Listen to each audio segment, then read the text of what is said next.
भारत की सरकार पिछले कुछ दिनों से स्वैग मोड में काम कर रही है और भारत सरकार का ये अवतार काफी समय बाद देखने को मिल रहा है। पहले US secretary of state Marco Rubio को भारत में कोल्ड बिहेवियर दिखाया गया और कोई भी स्पेशल ट्रीटमेंट नहीं दिया गया, और अब बारी आई है चाइना की। ये लोग भी पिछले कुछ समय से भारत को पोक करते जा रहे थे, कुछ न कुछ पंगा ले ही रहे थे, लेकिन अब भारत सरकार ने इन चीनियों को भी इन्हीं की भाषा में जवाब दिया है, इनका दिमाग भी सेट कर दिया है, जिसके बाद अब इनके पेट में और भी दर्द होने वाला है और ये जरूर चिल्लाने वाले हैं। भारत की सरकार ने चाइना को लेकर क्या डिप्लोमेटिक डिसीजन लिया है, स्टेट ऑफ होर्मुज क्राइसिस के बीच ईरान ने कौन से भारतीयों को अपनी जेलों से रिहा किया है, इजराइल ने भारत को लेकर कौन सी इमोशनल स्टेटमेंट इशू की है, और पाकिस्तान ने हिंदू आइडेंटिटी रिवाइव करने का जो प्रोजेक्ट चलाया था उसको अचानक से बंद क्यों कर दिया है, और चाइना ने भारत की क्वाड मीटिंग के ऊपर क्या कमेंट किया है। इसके अलावा भी काफी सारी इंपॉर्टेंट अपडेट्स आ रही हैं जो आपको बाकी किसी चैनल के ऊपर देखने को नहीं मिलेगी, इसलिए वीडियो को एंड तक देखिएगा। सबसे पहले बात करते हैं भारत और चाइना के बारे में, क्योंकि मोदी सरकार ने चाइना को बहुत ही करारा जवाब दिया है। 3-4 दिन पहले मैंने एक वीडियो में आपको बताया था कि भारत में जो तिब्बत की गवर्नमेंट इन एग्जाइल है, जिसको तिब्बतन सेंट्रल एडमिनिस्ट्रेशन भी कहा जाता है, इनके रिसेंटली इलेक्शंस हुए थे जिसमें पेनपा सेरिंग को दोबारा से प्रेसिडेंट इलेक्ट किया गया था।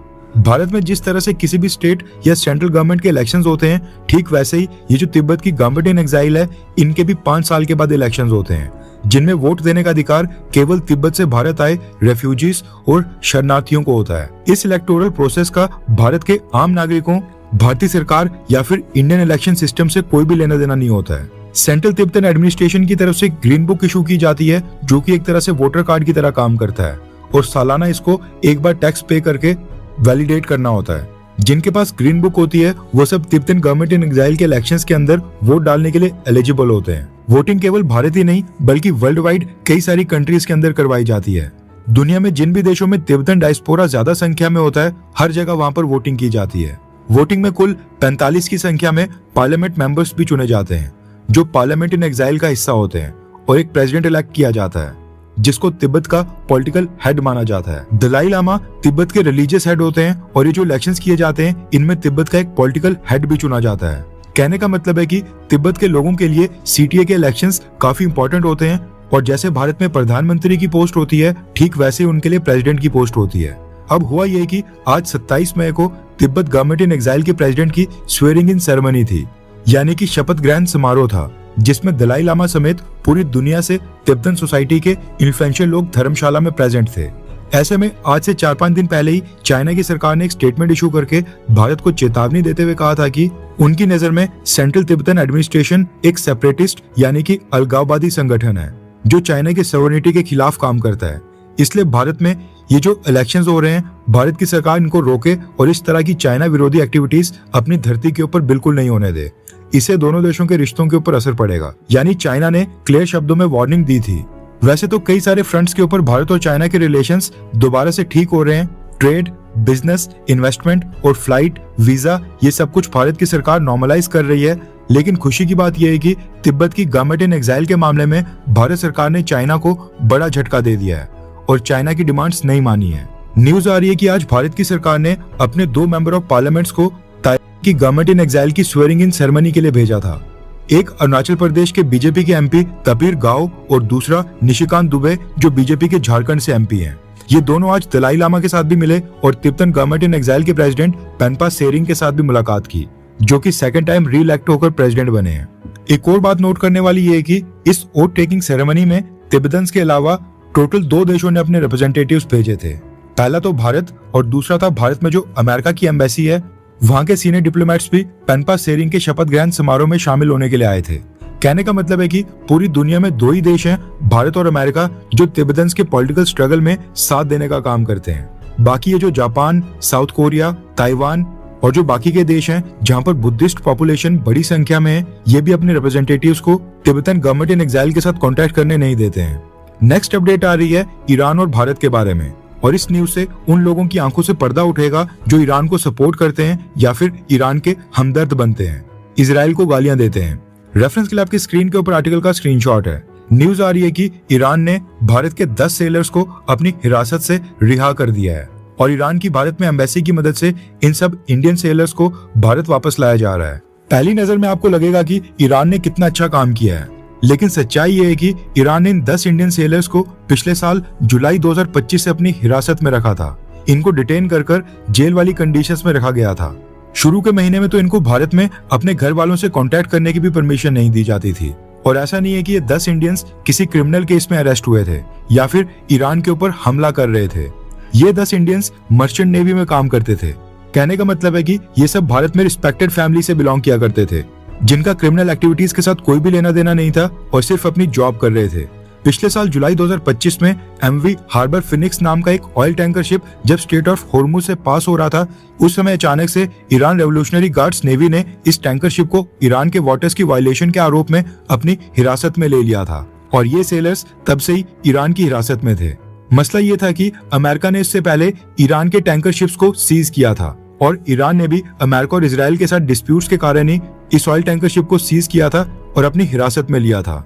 अब उस समय ईरान चाहे तो इन 10 इंडियंस को उसी समय रिलीज करके भारत भेज सकता था, लेकिन ईरान ने 10.5 महीने इन बेकसूर इंडियंस को अपनी हिरासत में रखा और आज जाकर रिलीज किया है, जो दिखाता है कि ईरान भारत का दोस्त कभी नहीं बन सकता है। ईरान के साथ हमारा केवल और केवल ट्रांजैक्शन रिलेशन होगा, एक हाथ से दे और दूसरे हाथ से ले, बस इतना ही रिश्ता होगा। नेक्स्ट अपडेट आ रही है भारत और इजराइल को लेकर। रेफरेंस के लिए आपकी स्क्रीन के ऊपर आर्टिकल का स्क्रीनशॉट है। न्यूज आ रही है कि भारत में इजराइल के एम्बेसडर रोवन अजहर ने भारतीय लोगों के लिए एक बहुत ही इमोशनल स्टेटमेंट इशू किया है और इजराइल की तरफ से भारतीय लोगों को एक संदेश देने की कोशिश की है। इजराइल के एम्बेसडर ने अपनी स्टेटमेंट में कहा है कि भारत और इजराइल का रिश्ता बहुत ही खास और बिल्कुल अलग है। हमारे देशों के बीच ये जो पक्की दोस्ती है, इसके पीछे कुछ जरूरी बातें हैं जिसकी वजह से भारत और इजराइल की दोस्ती इतनी गहरी हुई है। सबसे पहली बात यह है कि कई सदियों तक हमारे दोनों देशों के ऊपर बाहर से आने वाले हमलावरों ने हमले किए, हमारी सिविलाइजेशन, हमारी पहचान और आइडेंटिटी को नुकसान पहुंचाने की कोशिश की और इतिहास में हमारे निशानों को मिटाने का पूरा जोर लगाया। लेकिन हजारों सालों की इतनी लंबी मुश्किलों के बाद भी हम दोनों जिंदा रहे और हमारी पहचान भी बची रही। यही चीज हम दोनों देशों में एक जैसी है और दोनों को एक बनाती है। हम दोनों ही ऐसे देश हैं जो आज के दौर में अपनी धरोहर और अपनी पहचान को फिर से मजबूत बना रहे हैं। दूसरी बात यह है कि पूरी दुनिया में कट्टरपंथ की एक लहर चल रही है, खासकर रेडिकल इस्लाम की, जो हम दोनों देशों और हमारी सिविलाइजेशन के लिए एक बहुत ही बड़ा खतरा बन रहा है। और इसी खतरे से लड़ने के लिए हम कई सालों से एक साथ मिलकर काम कर रहे हैं और इसे निपटाने के लिए नए नए तरीके और सिस्टम्स बनाने की कोशिश करते रहते हैं। भारत और इजराइल दोनों ही लोकतांत्रिक देश हैं, जहाँ पर लोकतंत्र का पूरा एक सेटअप यानी प्रॉपर जवाबदेही है, जहाँ पर फ्रीडम ऑफ स्पीच भी है और कई सारी चीजें जो दोनों देशों के रिश्तों को मजबूत बनाती है। इजराइल और भारत दोनों ही बहुत ही पुरानी सभ्यताएं हैं और हमारे यहाँ पर हमेशा से दूसरों को अपनाने और इज्जत देने की एक बहुत ही खूबसूरत परंपरा रही है।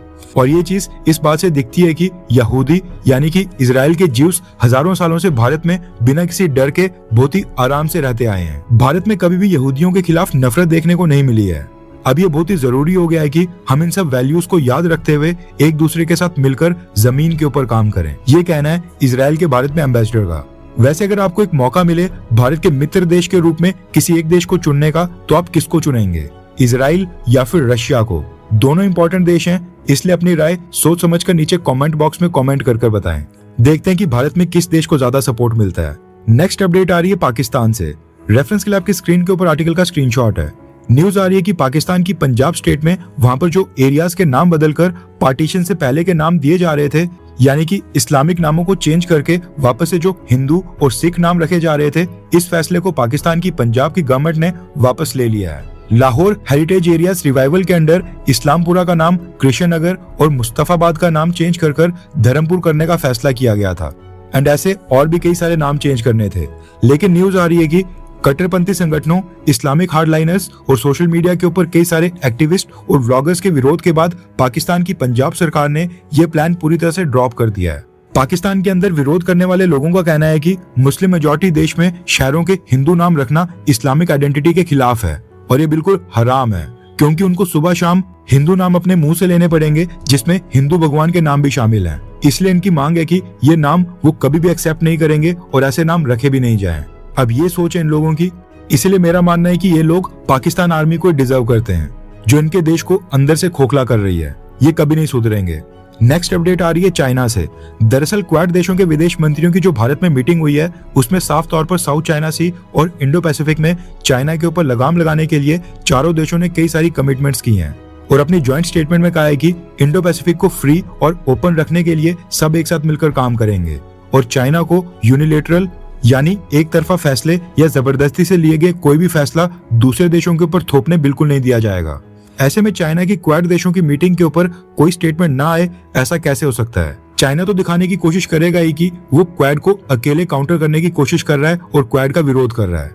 इसलिए चाइना ने भारत में हुई क्वाड मीटिंग के ऊपर स्टेटमेंट इशू करते हुए कहा कि चाइना ने कई बार अपना स्टैंड क्लियर किया है, देशों के बीच कॉपरेशन ऐसी होनी चाहिए जो रीजन में शांति, स्टेबिलिटी और डेवलपमेंट को बढ़ावा दे, ना कि किसी थर्ड कंट्री को टारगेट करे।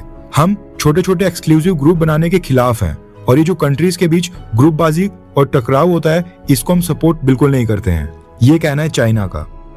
हर 24 घंटे के अंदर जियोपॉलिटिक्स में बड़े फेरबदलाव और उलटफेर हो रहे हैं और भारत के लिए नए चैलेंजेस आ रहे हैं। कोई देश अपने फैसले से पलट रहा है तो कोई देश ब्लैकमेलिंग के ऊपर उतर आया है। सभी देश एक दूसरे को नीचे लगाने की कोशिश कर रहे हैं। इन सब के बीच हमारा भारत किसी भी देश से पीछे न रह जाए, इसके लिए मोदी सरकार लगातार कोशिशें कर रही है। एंड भारत की foreign policy, defence news, economy और ग्लोबल अफेयर्स का सही एनालिसिस हमारे चैनल इंडियन अफेयर्स का मिशन है और ये मिशन आपके सपोर्ट के बिना अधूरा है।